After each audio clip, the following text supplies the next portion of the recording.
Okay guys, in this video we're going to be resetting the light on a 2015 Nissan Rogue.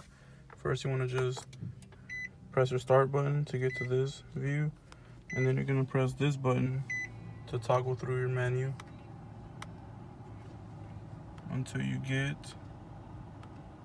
to your settings, and then you're going to scroll down to maintenance, press enter, and oil filter.